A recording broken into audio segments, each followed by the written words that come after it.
Irmãos, graça e paz. Hebreus 4, do 14 ao 16. Hebreus 4, 14 a 16.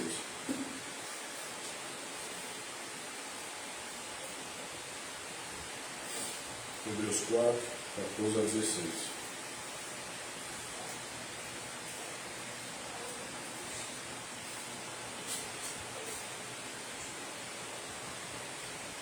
A Escritura diz o seguinte: tendo, pois, a Jesus, Filho de Deus, como grande sumo sacerdote, que penetrou os céus, conservemos firme a nossa confiança.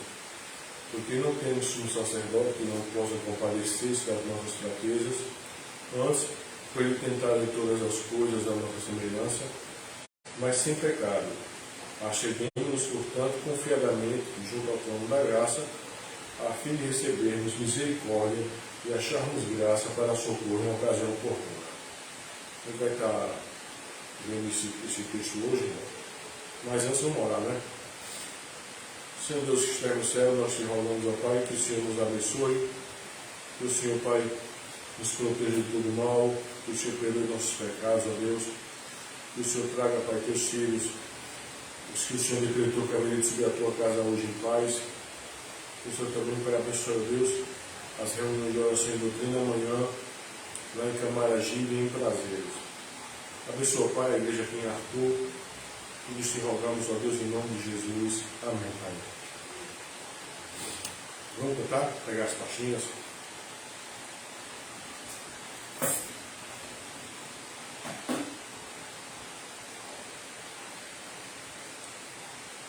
Número 19, página 11. 19, página 11.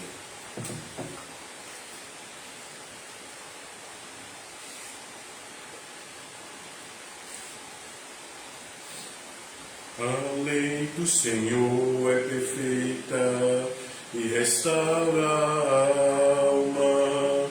O testemunho do Senhor é fiel e dá sabedoria aos simples. São mais desejáveis do que o ouro depurado, são mais doces do que o mel e o destilar dos favos. Os preceitos do Senhor são retos e alegra o coração. O mandamento do Senhor é puro, ilumina os olhos, são mais desejáveis do que o ouro depurado, são mais doces do que o mel e o destilar dos favos. As palavras dos meus lábios e o meditar do meu coração sejam agradáveis à tua presença, ó Senhor. Bom, irmãos, eu quero trabalhar hoje a seguinte tese, né? Quais razões temos para termos uma vida de oração? Quais as razões que nós temos para termos uma vida de oração? Por que devo orar? Vale a pena orar? Deus ouve minha oração. Qual a relação que orar em nome de Jesus e não orar tem com o uso correto da oração? A questão do uso do nome de Jesus, né, no final da oração. Muitos têm dificuldade em ter uma vida de oração e não compreendem o significado de termos um sumo sacerdote diante de Deus. Hoje, pela graça de Deus, a gente vai refletir um pouco sobre a oração. Tá? Entretanto, antes de nós começarmos a exposição do texto sagrado, eu quero considerar algumas coisas com os irmãos. Então, irmãos, a primeira coisa que a gente vai ver nessa parte de considerações é o que significa que Jesus é o nosso sumo sacerdote. O que significa isso, né? O título de sumo sacerdote é apenas um dos muitos aplicados a Jesus. Ele é chamado de Messias, Salvador, Filho de Deus, Filho do Homem, amigo dos pecadores, etc. Cada um aborda um aspecto particular de quem ele é e o que isso significa para a gente. No livro de Hebreus, Jesus é chamado de sumo sacerdote. Hebreus 2,17, 4,14. A palavra sacerdote tem dois significados principais. Em primeiro lugar, significa aquele que medeia nos serviços religiosos, faz a mediação. Em segundo lugar, significa aquele que é santo ou separado para realizar esse serviço. Assim como os sacerdotes levíticos, Jesus ofereceu um sacrifício para satisfazer a lei de Deus, a oferecer a si mesmo por nossos pecados. O Senhor, além de ser sacerdote, Ele é oferta também pelos nossos pecados. Ele é ofertante e oferta. Tá? Ao contrário dos sacerdotes levitas, os quais tinham que continuamente oferecer sacrifício, Jesus só teve que oferecer o seu sacrifício uma vez, ganhando a redenção eterna por todos que se aproximam de Deus através dele, ou seja, os seus eleitos. Hebreus 9:12. Jesus, sendo desde a eternidade, tornou-se homem para sofrer a morte e servir como nosso sumo sacerdote. Hebreus 2:9.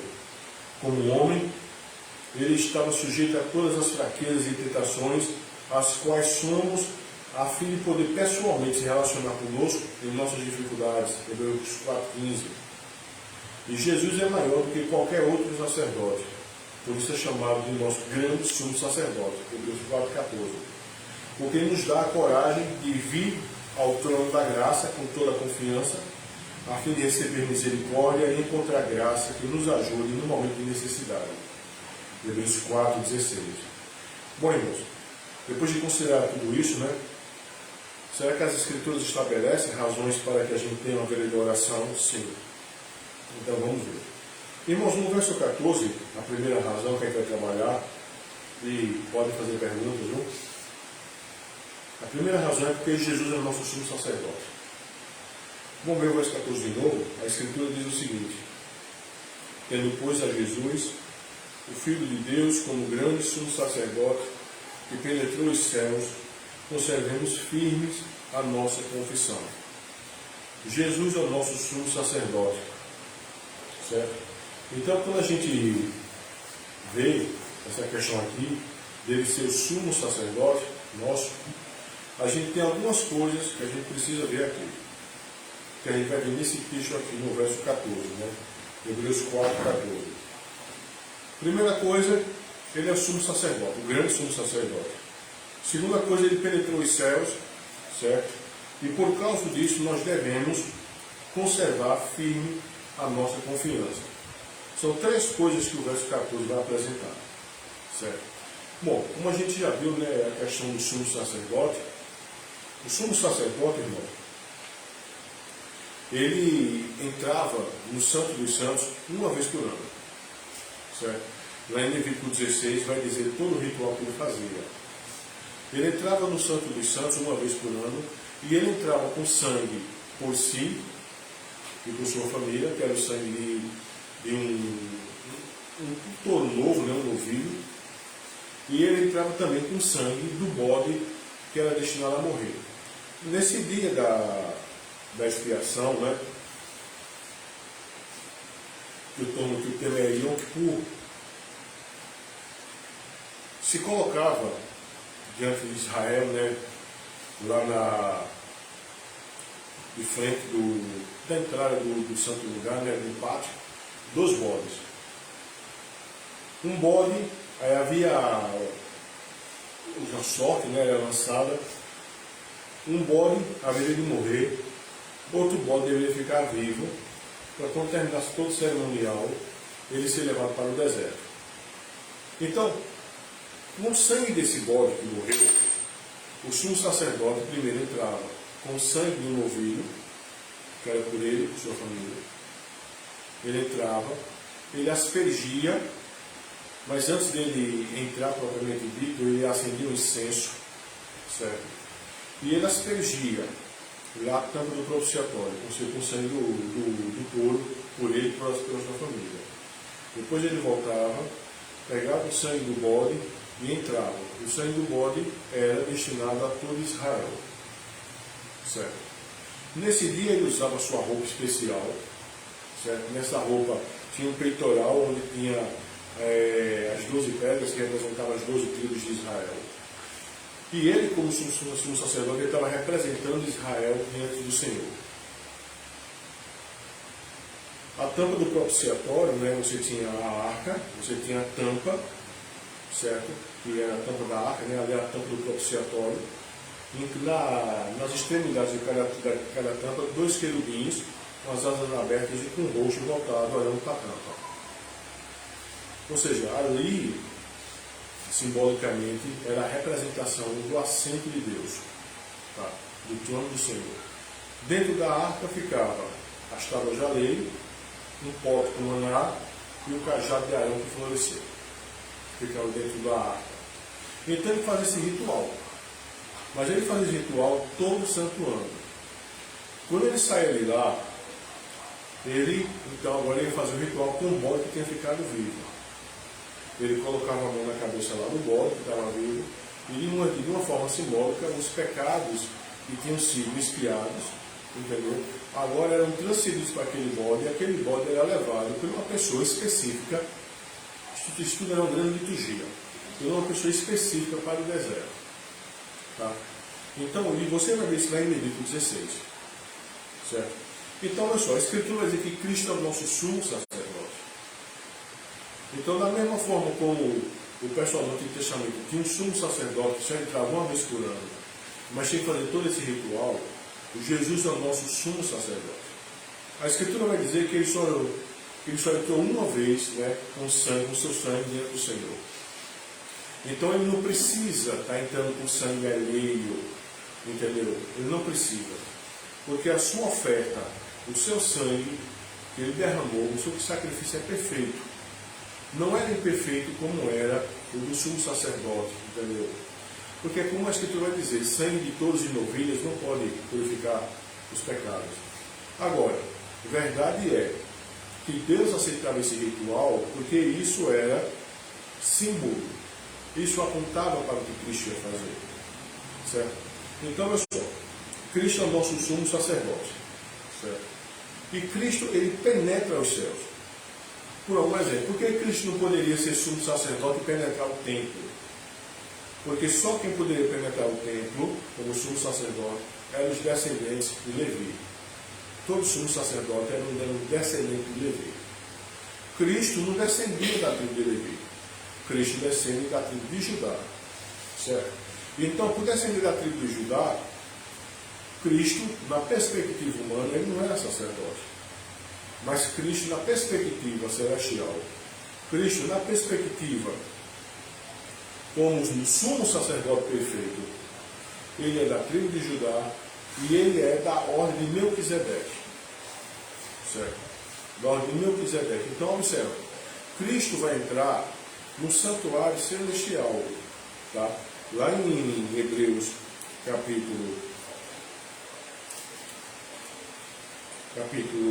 9, veja aí, Hebreus capítulo 9, vai falar sobre isso.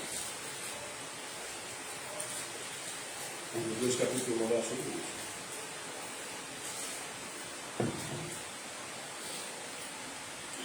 Hebreus capítulo 9, 23.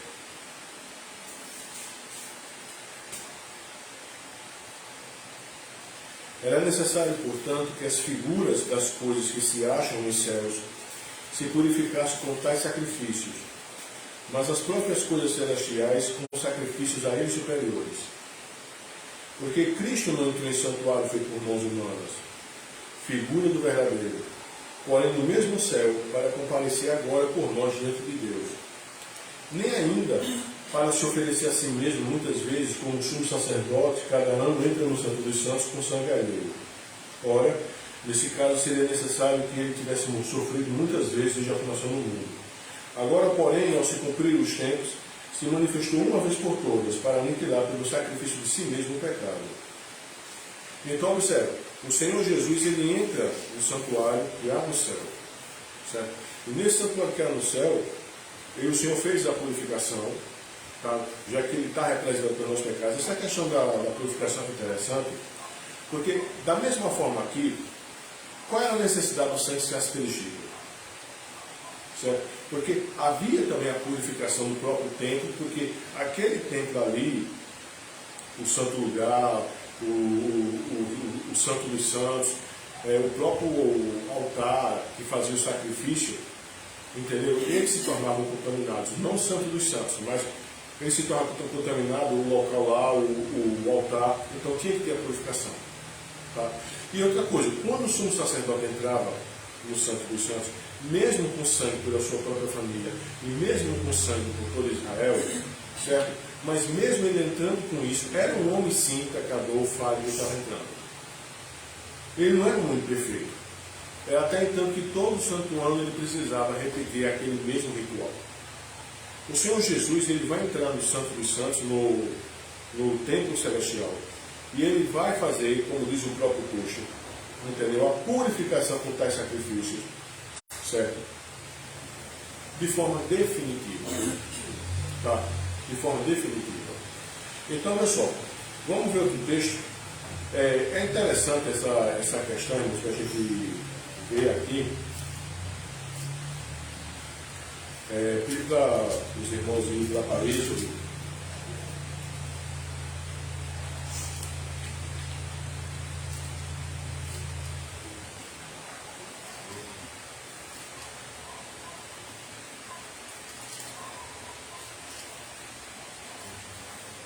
eu achar aqui, tá?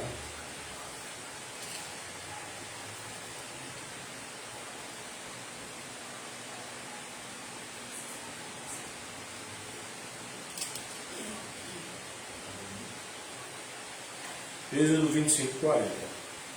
Irmãos, nós sabemos que Êxodo 25, 40, o Êxodo 24, 18, vai dizer que Moisés vai passar 40 dias e 40 noites no monte. Tá? O Êxodo 25, o Senhor Deus vai dar toda a instrução do que deveria ser trazido, de como seria a arca, o propiciatório, a mesa, o candelabro. E Êxodo 25, 40 diz o seguinte, observa aí. Vê, pois, que tudo faça segundo um modelo que foi mostrado no monte. Certo? Então, o templo, ele tinha um modelo. Certo? E esse modelo que foi construído aqui na terra é igual àquele que está no céu. Entendeu? Por isso que o texto lá de Romanos 9 vai falar isso aqui, ó. Hebreus 9, desculpa. Hebreus 9, 23, que nós estamos lendo agora, né? Era necessário, portanto, que as figuras das coisas que se acham nos céus se purificassem com tais sacrifícios. Tá? Ou seja, as coisas que estão aqui na terra, que são figuras das que estão no céu, têm que ser purificadas com tais sacrifícios. Só que as que estão no céu, observem, o verso 23, mas as próprias coisas celestiais com sacrifícios a eles superiores. Então, observa, as coisas que estavam no templo aqui, terreno, tinha que ter todo o ritual que o sumo sacerdote fazia. Mas as coisas que estão no céu, do qual Moisés viu e teve como modelo, certo? Elas só poderiam ser purificadas com sacrifícios superiores. Estão compreendendo isso aqui? É por isso que no verso 24 está dizendo que Cristo não entrou no santuário feito por mãos humanas. Ele não poderia entrar, porque ele não era levita. A ordem dele não era arônica. Mas ele, como nosso sumo sacerdote, entendeu?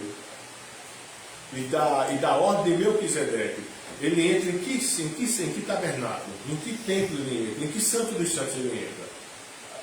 No celestial. Tá?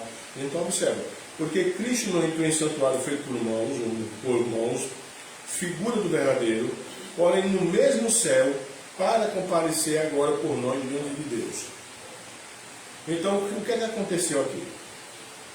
Não é o que é que aconteceu. Cristo entrou, certo? No Santo dos Santos, ofereceu o seu sangue como sacrifício. Não precisou de um sangue por ele, mas o seu próprio sangue, entendeu? Fora derramado não por ele, mas por quem aqueles que ele representou. Certo, irmãos? Estão compreendendo isso? Irmãos? Estão entendendo? Está tranquilo isso? Tá? Sobre essa questão do modelo, vejam aí também em Hebreus 8,5, que é a mesma coisa lá de Êxodo, né? É uma repetição, que vai dizer da seguinte forma, Hebreus 8,5, mas eu vou começar a partir do 4, só para vocês verem essa questão que eu falei a respeito de Jesus, tá? O porquê ele não entrou no santuário feito por mãos humanas, o santuário que Moisés mandou levantar, certo? E ele também não poderia. Por que ele não poderia? Veja só, o verso 4. Ora, 8,4. Ora, se ele estivesse na terra, nem mesmo sacerdote seria. Certo? Por quê? Visto existirem aqueles que oferecem os dons segundo a lei. Quem era esses que ofereciam os dons segundo a lei? Os levitas, certo? O sumo sacerdote, que era um levita, que era descendente de Levi, tá? A gente chama assim levita porque ele é descendente de Levi. A ideia só é essa, tá bom? E da ordem de Arão. Tá certo? Então, se observa, olha, se ele estivesse na terra, nem mesmo sacerdote seria, visto existir aqueles que oferecem os dons segundo a lei, os quais ministram em figura e sombra das coisas celestiais, assim como foi Moisés divinamente instruído quando estava para construir o tabernáculo, pois diz ele, que faça todas as coisas de acordo com o modelo que foi mostrado no monte. Certo? Aí observa o que diz o verso 6. Agora, com efeito, obteve Jesus ministério tanto mais excelente, quanto a ele também mediador de superior aliança, instituída com base em superiores alianças, em superiores promessas. Então, Cristo é da tribo de Judá, Cristo é sacerdote, segundo a ordem de Melquisedeque, e o tabernáculo que Cristo entra é o celestial. Tá bom, irmãos? Para oferecer o seu sangue pelo pecado do seu povo. Não por ele, mas pelo pecado do seu povo. Tá bom? E esse sacrifício que Cristo fez por nós, seu povo, seus eleitos, ele é tão perfeito que ele não precisa ser repetido, como os sacrifícios que eram repetidos no Antigo Testamento. Tá bom, irmãos? Está tranquilo isso aqui? Está tranquilo? Então vamos estar lá com o nosso texto, Hebreus 4. Então, pessoal, o texto de Hebreus 4,14 diz o quê? Que ele penetrou os céus. Pastor, essa questão da ordem de Melquisedeque, eu esqueci, é referente ao que mesmo? Que Melquisedeque era rei e sacerdote, a quem Abraão deu dízimo. Entendeu? Então, observa que, veja bem, ó, onde é que Cristo penetrou? Não é? Onde é que ele penetrou? Como sumo sacerdote. Ó, como grande sumo sacerdote que penetrou os céus. Então é necessário que eu entenda. Penetrou os céus em que aspecto? O tabernáculo celestial. Tá, irmãos? Como a gente viu lá em Hebreus 9, para fazer a purificação, entendeu? E para ofertar o seu sangue como sacrifício por nossos pecados ao Senhor Deus. Tá, irmãos? Irmãos, olha, isso é importante que os irmãos entendam, certo? Isso é importante que os irmãos entendam. Abram, por favor, em Hebreus 7.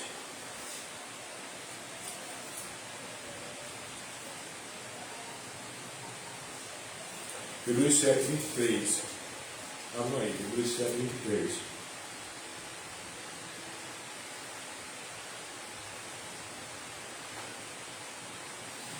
É dito o seguinte, Hebreus 7, 26, desculpa. Com efeito, nos convinha um sumo sacerdote como este, santo e culpável, sem mácula, separado dos pecadores e feito mais alto que os céus, que não tem necessidade, como os sumos sacerdotes, de oferecer todos os dias sacrifícios, primeiro por seus próprios pecados, depois pelo pecado do povo, porque fez isto uma vez por toda, quando a si mesmo se ofereceu. Tá? Porque a lei constitui os sumos sacerdotes aonde sujeitos à fraqueza, mas a palavra do juramento, que foi posterior à lei, constituiu um filho perfeito para sempre. Então o sumo sacerdote tinha todo esse ritual. Ele oferecia sacrifício por si, entendeu? E depois pelo povo, certo? Só que Cristo só fez isso uma vez só.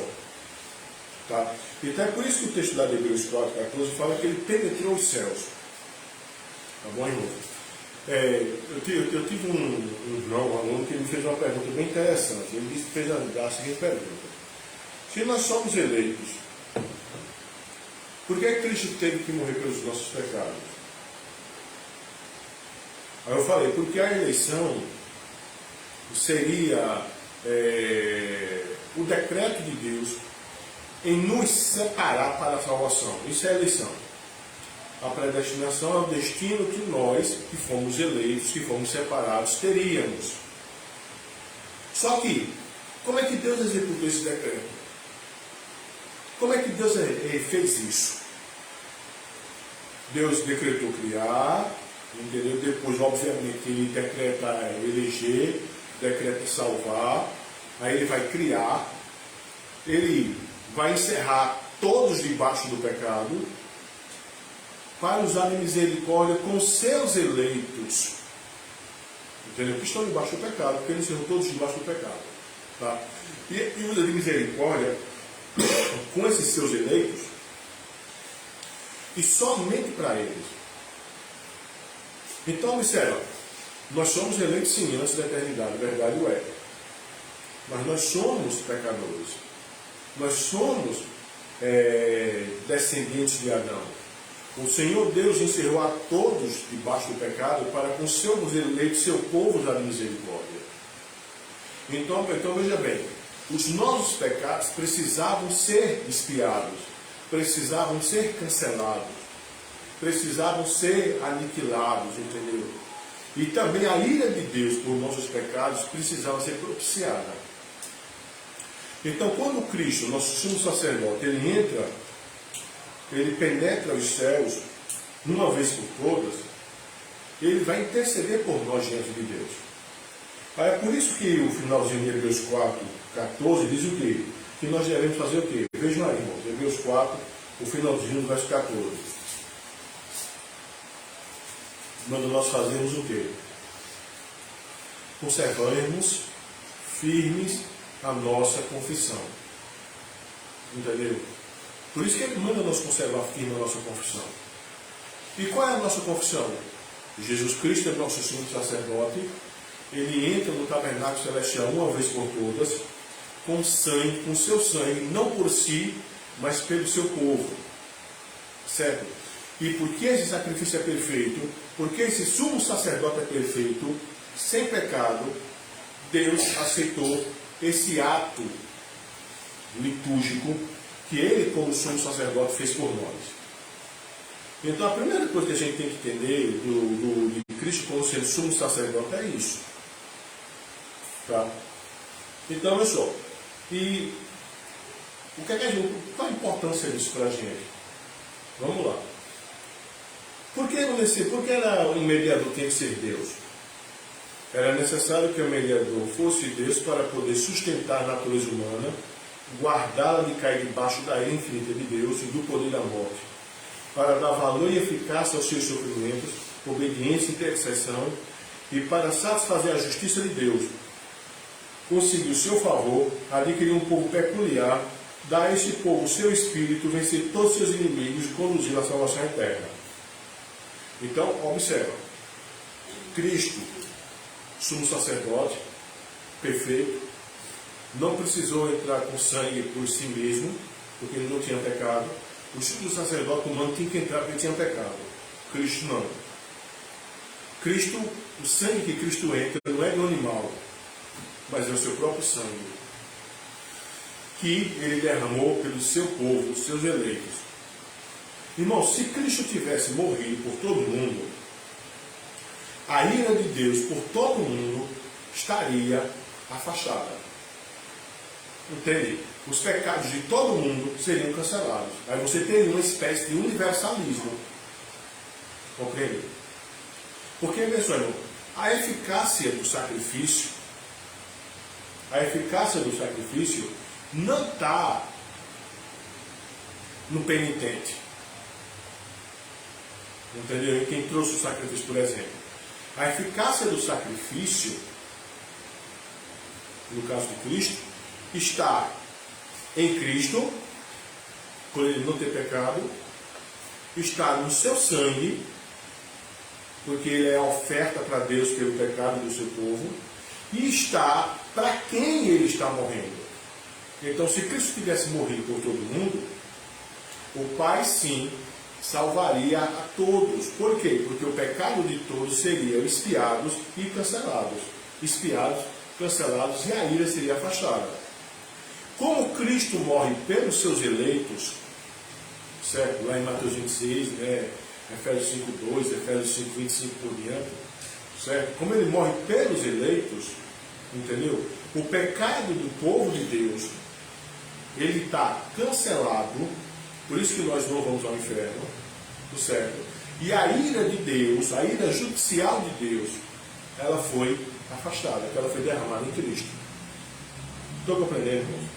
Então, a primeira razão que a gente tem que orar é compreender isso aqui.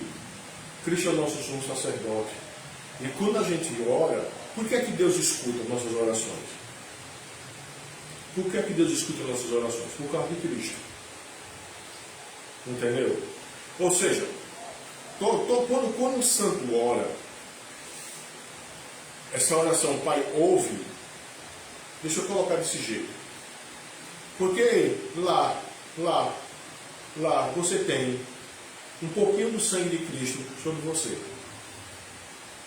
Então Cristo, quando olha para você, Cristo vê, quando Deus olha para você, Deus vê o sangue de Cristo sobre você. É como ele lá em 1 Pedro. Deus vê o sangue de Cristo aspergido sobre você. Quando o ímpio ora, Deus não ouve, por quê? Porque Deus não vê o sangue de Cristo aspergido sobre ele. Entende isso? Então, e essa é uma razão para nós orarmos. Tá? Porque nós temos Cristo como nosso sumo sacerdote. Há também outra razão para nós orarmos, irmãos, que é o verso 15, 4:15. Que é o quê? Jesus nos representa de forma plena. Veja só o verso 15. Porque não temos sumo sacerdote que não possa compadecer-se das nossas fraquezas.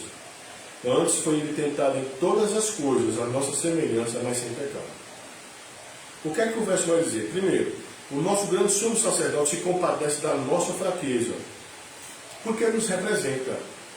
Por quê? Porque, observe, irmãos, lá em João 17, é dito que o Pai nos deu a Jesus. Entende? O Pai nos deu a Jesus. Então, a ligação de Cristo conosco, ela é uma ligação real. Nós somos o seu corpo místico. A ligação de Cristo com o seu povo é tamanha que o que é que o Senhor Jesus falou para Paulo? Desculpa, para Saulo, quando ele estava lá na estrada a caminho de Damasco para matar cristãos. Saulo, Saulo, por que me persegues? Veja só, o Senhor Jesus já tinha ido para a glória, entendeu? Já tinha sentado ao lado direito de Deus Pai Todo-Poderoso há tempo.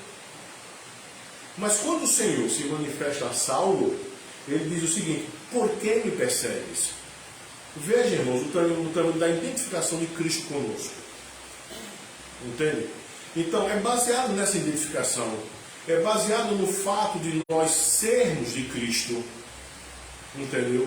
Que Cristo se compadece de nós. Ele se compadece das nossas fraquezas. Compreende, irmãos? Ele se compadece das nossas fraquezas. E por quê? Por que ele se compadece das nossas fraquezas? Porque ele foi tentado em todas as coisas. Não é isso que o texto está dizendo? Cristo, enquanto homem na carne, servo sofredor, entendeu? Enquanto Cristo esteve nessa terra, porque o Senhor Jesus ainda continua tendo a natureza humana. Ele é pessoa teotrópica, ele é Deus homem, entendeu? Então, observa, Cristo, enquanto estava nessa terra como servo sofredor, Cristo foi submetido a todas as tentações. Tá? Às vezes a gente diz da seguinte forma: mas onde é que está o registro de todas essas tentações? É lógico, irmão, que os evangelistas não registraram tudo. A gente vê lá no finalzinho de João isso, né? O próprio apóstolo dizendo que se fosse registrado tudo que o Senhor fez, aí ele vai falar de forma metafórica, no mundo todo não caberiam os livros.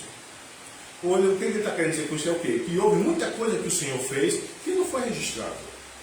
Mas aquilo que era suficiente ficar registrado para nós termos fé, foi registrado.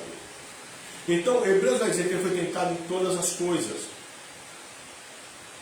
E veja só, irmãos, outra razão por que nós devemos orar. Primeiro, por quê? Porque a gente já viu, né? Ele é o nosso sumo sacerdote. Segundo, porque ele nos representa de forma plena. Ele tem compaixão de nós. Certo? Porque ele se identifica conosco. Nós somos seu corpo místico. Nós somos seus irmãos. Ele é o nosso irmão mais velho. Nós fomos dados pelo Pai a ele. João 17. Certo? E vê só, ele se compadece das nossas fraquezas, porque foi tentado em todas as coisas, a nossa semelhança. Mas ele não pecou. E por isso que Deus aceita o seu sacrifício. E por isso que Deus ouve a intercessão que o Senhor Jesus faz por nós. Entende, irmãos? Compreende isso? Porque observa cá. Veja bem. O Senhor, ele intercede por nós. Toda vez que a gente ora ao Pai em nome de Jesus, certo? Essa oração o Pai ouve. Agora, o Pai ouvir não quer dizer necessariamente que ele vai atender. Porque Tiago vai dizer, né? Pedis e não recebis porque pedir mal, entendeu? Às vezes a gente pede uma coisa, mas não é tempo de Deus. Mas uma coisa o crente pode ficar certo, Deus sim ouviu. Compreende? Por causa de Cristo. Porque Cristo se compadece de nós. Tá, irmãos? Então, ele nos representa de forma plena. Ele nos representa de forma plena. Certo? A necessidade do mediador ser homem era isso, né? Era necessário que o mediador fosse homem para poder levantar a nossa natureza, obedecer à lei, sofrer e interceder por nós em nossa natureza e simpatizar com as nossas enfermidades para que recebêssemos a adoção de filhos e tivéssemos conforto e acesso com confiança ao trono da graça. Então, outro motivo que eu devo orar é esse, que ele nos representa. Tá, irmãos? E é interessante uma coisa, né? Que como ele me representa, certo? Como ele tem essa identificação comigo, essa intercessão dele é plena e perfeita. Mas eu volto a dizer, o fato de Deus muitas vezes não atender o pedido nosso, a falha não está na intercessão do Senhor Jesus. A falha não está no ato mediatorial do Senhor Jesus. A questão está no conteúdo do meu pedido. Entende, irmãos? No conteúdo do meu pedido. Tá? E outra razão, irmãos, porque nós temos, que a gente tem para ter uma vida de oração, é porque o verso 16. Porque através de Jesus a gente alcança a misericórdia. Vamos ver o verso 16? Porque através do Senhor Jesus nós alcançamos misericórdia.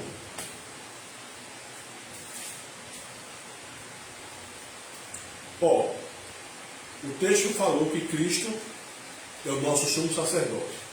O verso 14. O texto falou que ele entrou nos céus. Certo? O texto manda nós conservarmos firmes a nossa confiança. O texto diz que ele se compadece de nós, por causa da identificação que há. O texto diz que ele foi tentado em todas as coisas. E o texto diz que ele é sem pecado.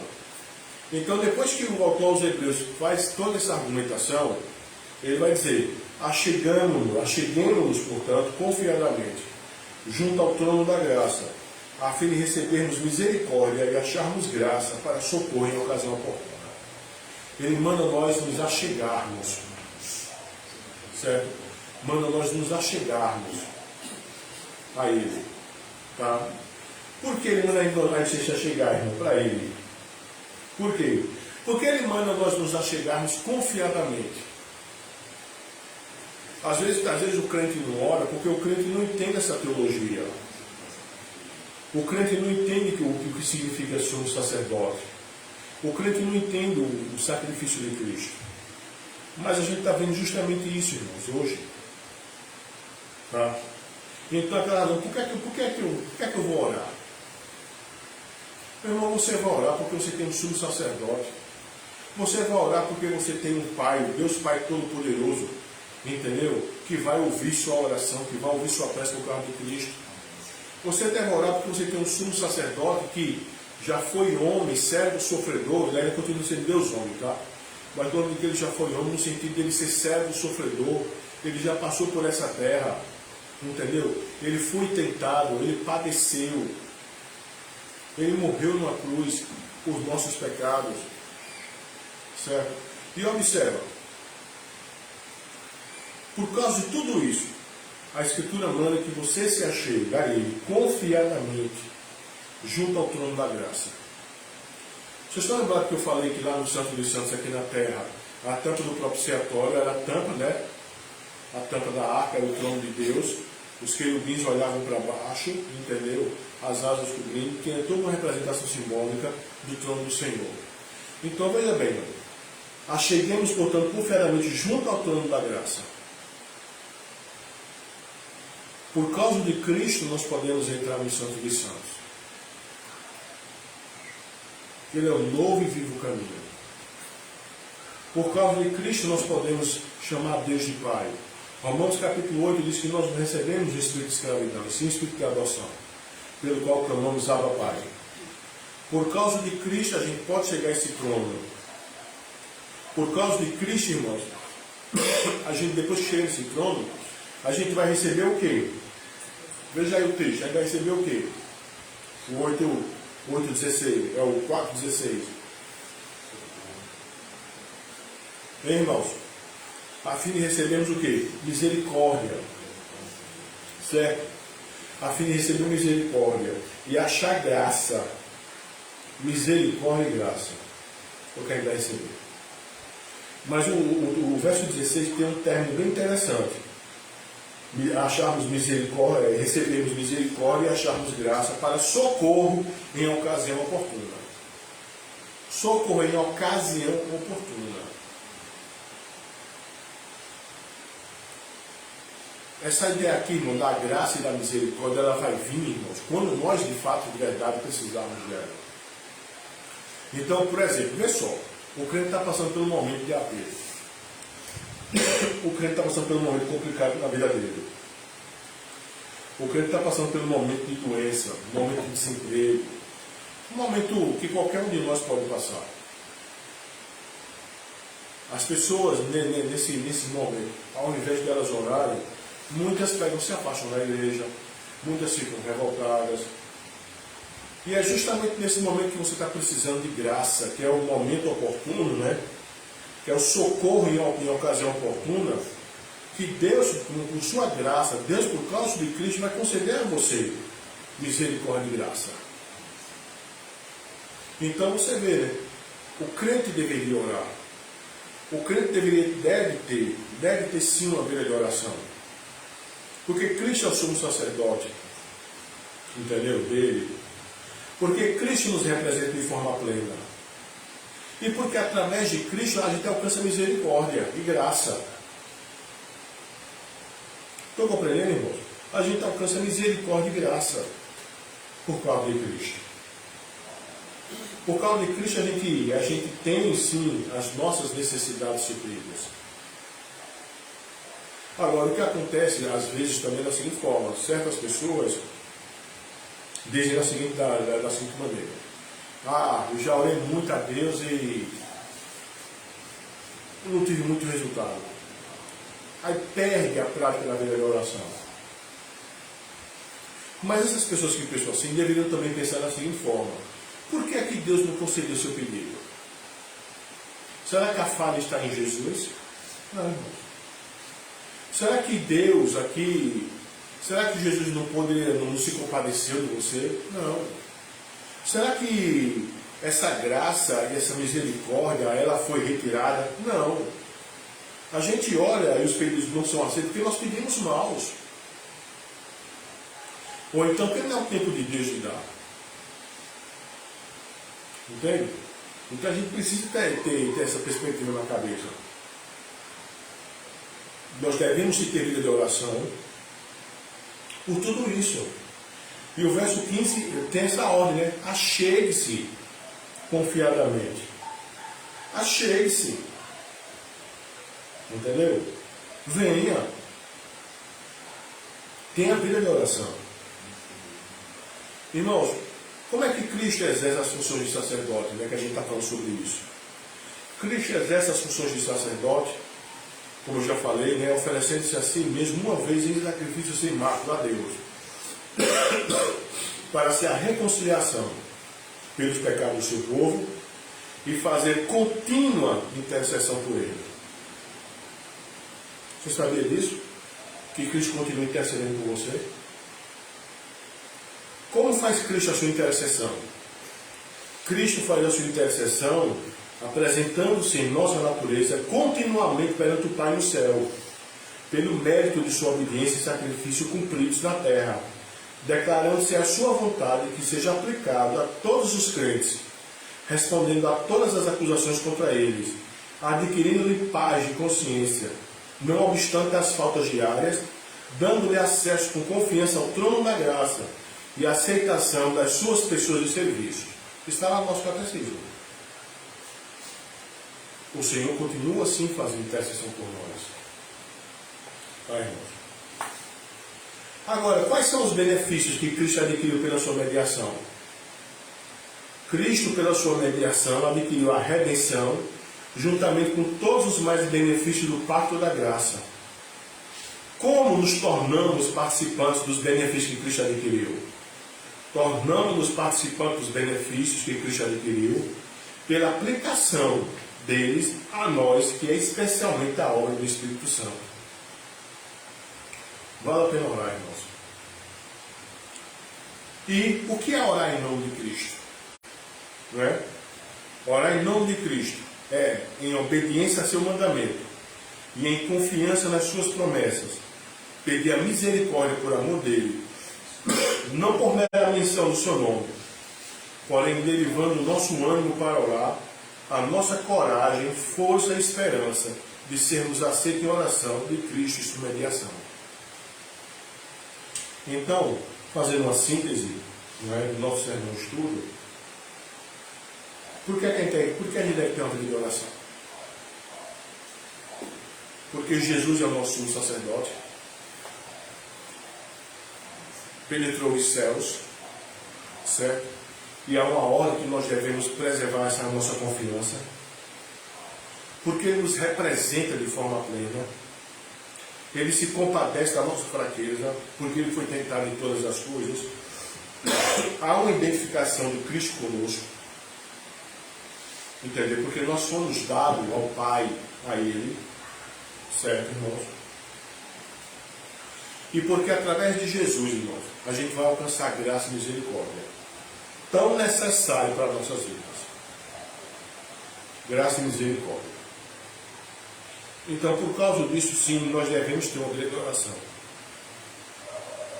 Nós devemos pedir a Deus, nós devemos estar sempre diante do Senhor. Tá, irmãos? Vocês compreenderam, irmãos? Compreenderam? Tranquilo? Falar mesmo, eu estou com uma dificuldade com isso. Falar a expressão em nome de Jesus, faz que a gente está em Cristo, não já representa isso aí. Às vezes a gente faz orações curtas durante o dia, Senhor, tem misericórdia. Aí a gente não fala esse final, em nome de Jesus. Aí essa oração que a gente faz curtinha, que no final a gente passa batido, em nome de Jesus não é ouvida, não é aceita. Irmão, bom seria, o que é o correto a ser feito, né? Que a gente termine sem a oração em nome de Cristo. Bom seria, entendeu? Porque é o correto a ser feito. Certo? Mas olha só. Cristo intercede por nós. Eu entendi também assim, meu nome, eu também poderia entender de acordo com a minha vontade, com esse meio, uma oração desse meio, coisa do tipo. Às vezes isso em nome de Jesus é uma coisa bem, como é que eu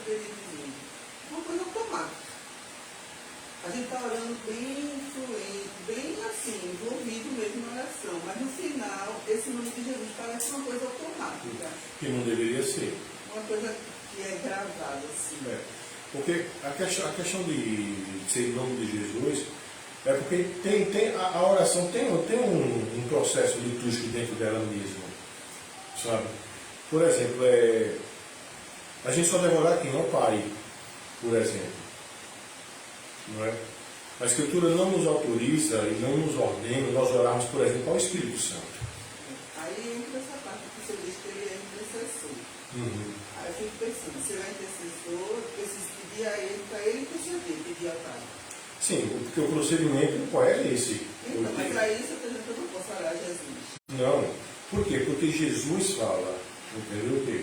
Que tudo que a gente for pedir tem que pedir ao Pai. Porque cada pessoa da Santíssima Trindade vai ter um papel específico na oração, por exemplo. No caso, eu estou pedindo ao Pai e Jesus está intercedendo. Não, Isso. Ó, Pai, Porque as nossas orações, irmão, para ser bem franco, nós temos nas orações dois intercessores, né? Nós temos o Espírito que intercede por nós, porque nós não sabemos como orar. É uma espécie de uma... Não é uma tradução simultânea, mas há uma espécie de ajustes, porque nós não sabemos como convém orar. Né? O Espírito faz esse papel. E Cristo intercede por nós. Ou seja, dentro do papel de cada pessoa da Santíssima Trindade, na Trindade Econômica, no que diz respeito à oração, cada um tem seu papel. Entende? Então a gente segue como a Escritura manda, né? Ou seja, a gente ora ao Pai, pede as coisas ao Pai, em nome de Jesus. E sabendo que o Espírito Santo intercede por nós, como ele no texto de Romanos, porque nós não sabemos como orar. E é interessante que o Espírito também faz intercessões, né, com gemidos inexprimíveis, né, por nós. Então, nessa intercessão não significa só na nossa oração. Não.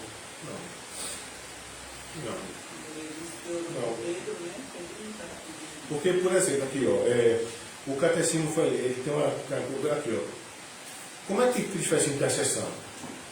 Cristo faz a sua intercessão apresentando-se em nossa natureza continuamente perante o Pai nos céus, já que ele é Deus homem, pelo mérito de sua obediência e sacrifício cumpridos na terra, declarando-se a sua vontade que seja aplicada a todos os crentes, respondendo a todas as acusações contra ele. Ou seja, as acusações que são feitas, a resposta do Pai. O Pai olha para o que Cristo fez. Tá?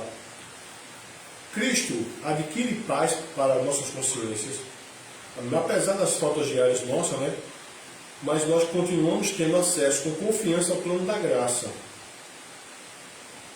Então, Cristo intercede por nós continuamente. Continuamente. E você vê, e é uma coisa bem interessante que a senhora perguntou, porque veja bem, há coisas vitais e necessárias que nós precisamos, que nós nunca oramos por elas. Como, por exemplo, ninguém ora para o Senhor manter um órgão nosso funcionando no dia a dia. Você só ora por aquele órgão se ele estiver doente. Entendeu? Por exemplo, o teu pâncreas está legal, mas tu não ora todo dia, Senhor, mantém meu pâncreas funcionando, mantém meus pulmões funcionando, mantém meu fígado funcionando, mantém meu coração batendo, funcionando. E você vê, isso são coisas vitais para nós existirmos. Mantém meu sangue circulando. Agora, quando um desses órgãos está doente, né, você diz, Senhor, eu peço oração aos irmãos pelo meu fígado. Não é? Eu peço oração aos irmãos pelo meu pulmão. Pronto, o reverendo Marco de Caruaru mesmo lá, quando teve essa questão da pandemia, né? Ele foi internado, ele teve a saturação no pulmão, entendeu? Você vê, a igreja orou para que Deus tivesse misericórdia dele, mas que órgão do corpo dele especificamente precisava da graciosa de Deus? Os pulmões, né? Os pulmões. Então, observa, coisas que a gente precisa todo santo dia, o Senhor Jesus está intercedendo por nós. Ô, pastor, essa questão que a irmã Solange falou aí, ela falando, fiquei pensando aqui, agora olhando para o Antigo Testamento. a resposta não está nessa direção, porque assim, o senhor até explicou que no Antigo Testamento o povo quando orava, ele não orava direto ao Pai, pedia ao sacerdote, não era isso? Havia sim as orações normais, havia, mas no que diz respeito ao sacrifício, entendeu? Tinha um sacrifício contínuo, diário, né? De manhã à tarde, tinha esse sacrifício uma vez por ano do Yom Kippur, certo? Então, assim, porque a gente vê muito texto, como aquele mesmo que eles oravam a Deus. O povo pedia a Moisés, fala tu mesmo com Deus. Mas ali tem um contexto específico, que foi na questão da travessia. Mas nos outros contextos eles oram a Deus. Havia as celebrações, principalmente nas sinagogas, depois da destruição do primeiro templo. Agora, a grande questão e é isso que a gente vai estudar posteriormente, que o sacrifício de Cristo ele é proativo e retroativo. Ou seja, mesmo Cristo ainda não tido morrido na história, mas como a primeira Pedro vai dizer, né, que a eficácia do seu sangue é conhecida antes da fundação do mundo, entende? Então aquele sacrifício que eles faziam lá no Antigo Testamento, Deus só aceitava por causa de Cristo. Entende? Por causa de Cristo. Então é a cruz, né? Isso aqui. Proativo e retroativo. Entende? Bom, irmãos. Então, que o Senhor nos guie para termos uma vida de oração, que a gente ore. E aquela questão, né? Eu me lembro que a gente já trabalhou aqui na igreja alguma vez, faz tempo isso. Essa questão, né? O que caracteriza uma oração, né? Bom, o que caracteriza uma oração, irmão, não é tempo que você está orando. O que caracteriza uma oração não é posição. Entendeu? O que caracteriza uma oração é as partes que constituem, né? Você deve orar ao Pai, em nome de Jesus. Agora, essa oração pode ser grande, pode ser pequena, pode ser uma prece. Entende?